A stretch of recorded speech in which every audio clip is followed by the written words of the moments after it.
राजधानी दिल्ली। रात के 12 बजे थे। रात का सन्नाटा। और अचानक दिल्ली, मुंबई, नागपुर में चारों ओर फोन की घंटियां बज उठी।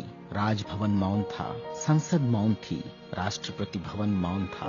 हर कोई कश्मकश में था। शायद कोई बड़ा हादसा हुआ था। यह किसी बड़े हादसे या आपदा से कम नहीं था।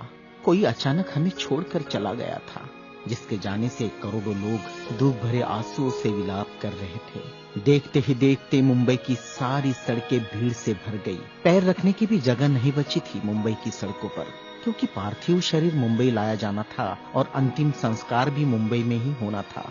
नागपुर, कानपुर, दिल्ली, चेन्नई, मद्रास, बेंगलोर, पुणे, नासिक और पूरे देश से मुंबई आने वाली रेलगाड़ियों और बसों में बैठने को जगह नहीं थी। सब जल्द से जल्द मुंबई पहुंचना चाहते थे और देखते ही देखते अरब सागर वाली मुंबई जनसागर से भर गई।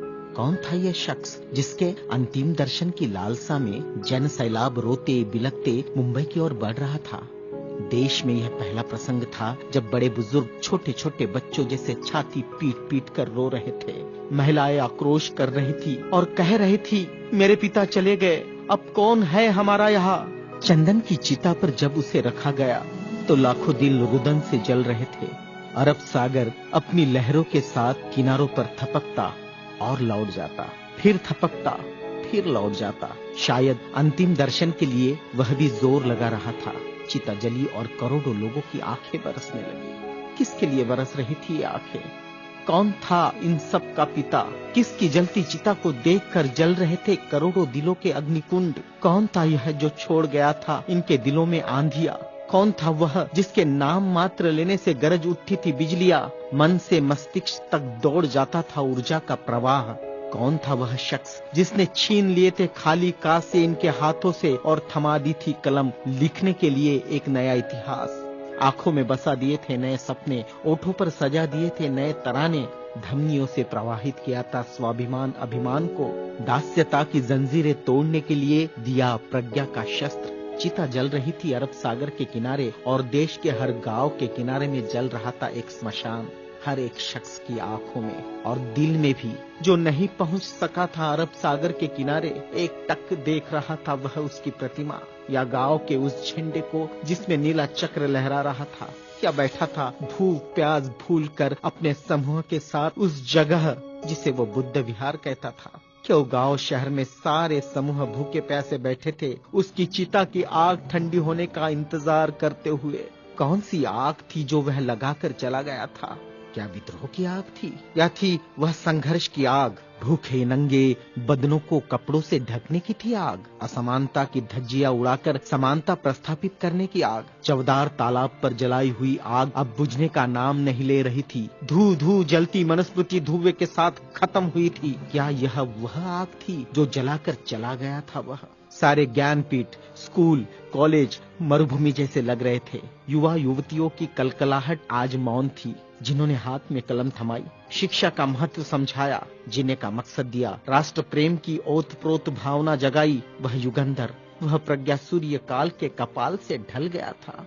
जिस प्रज्ञा तेज ने चेहरे पर रोशनियां बखेरी थी, क्या वह अंधेरे में गुम हो रहा था? बड़ी अजीब कश्मकश थी। भारत का महान पत्रकार, अर्थशास्त्री, दूरदृष्टा क्या दृष्टि से ओझल हो जाएगा? सारे मिलों पर ऐसा लग रहा था जैसे हड़ताल चल रही हो। सुबह शाम आवाज देकर जगाने वाली धुआं भरी चिमनियां भी आज चुपचाप थी। खेतों में हल नहीं चला पाया किसान। क्यों? सारे ऑफिस, सारे कोर्ट, सारी कचहरियां सूनी हो गई, जैसे सुना हो जाता है बेटी के विदा होने के बाद बाप का आंगन। सारे खेतीहर मजदूर, किसान असमंजस में थे। ये क्या हुआ? उनके सिर का छत्र छीन गया। वह जो चंदन की चिता पर जल रहा है, उसने ही तो जलाई थी जबरान जोत।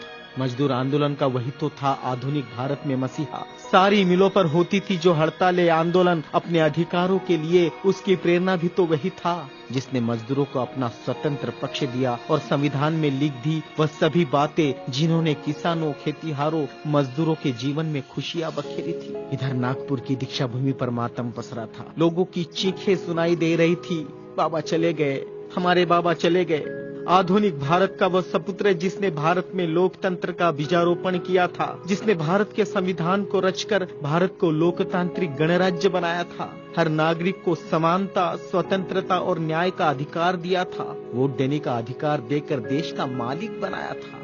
क्या सचमुच वह शख्स नहीं रहा? कोई भी विश्वास करने को तैयार नहीं था। लोग कह रहे थे, अभी तो यहाँ बाबा की सफेद गाड़ी रुकी थी, बाबा गाड़ी से उतरे थे सफेद पोशाक में, देखो अभी तो बाबा ने पंचशील दिए थे।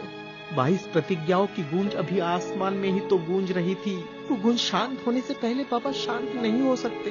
भारत के इतिहास ने नई करवट ली थी। जनसैलाब मुंबई की सड़कों पर बह रहा था। भारतीय संस्कृति में तुच्छ कहलाने वाली नारी, जिसे हिंदू कोड बिल का सहारा बाबा ने देना चाहा और फिर संविधान में उसके हक आरक्षित किए, ऐसी माँ बहनें लाखों की तादाद में स्मशान भूमि पर थी। यह भारतीय सड़ी गली धर्म परंपराओं के मुंह पर एक जोरदार तमाचा था, क्योंकि जिन महिलाओं को स्मशान जाने का अधिकार भी नहीं दिया, ऐसी 3 लाख महिलाएं बाबा के अंतिम दर्शन को पहुंची थी, जो अपने आप में एक विश्व विक्रम था। भारत का यह युगंधर, संविधान निर्माता, प्रज्ञा तेज, प्रज्ञा सूर्य, महासूर्य, कल्प पुरुष नव भारत को नव चेतना देकर चला गया। एक ऊर्जा स्रोत देकर, समानता, स्वतंत्रता, न्याय, बंधुता का पाठ पढ़ाकर, उस प्रज्ञा सूर्य की प्रज्ञा किरणों से रोशन होगा हमारा देश, हमारा समाज और हम, और पूरे विश्वास के साथ हम आगे बढ़ेंगे हाथों में हाथ लिए, मानवता के रास्ते पर, जहाँ कभी सूर्यास्त नहीं होगा, जहाँ कभी सूर्यास्त नहीं होगा, जहाँ कभी सूर्यास्त नहीं होगा।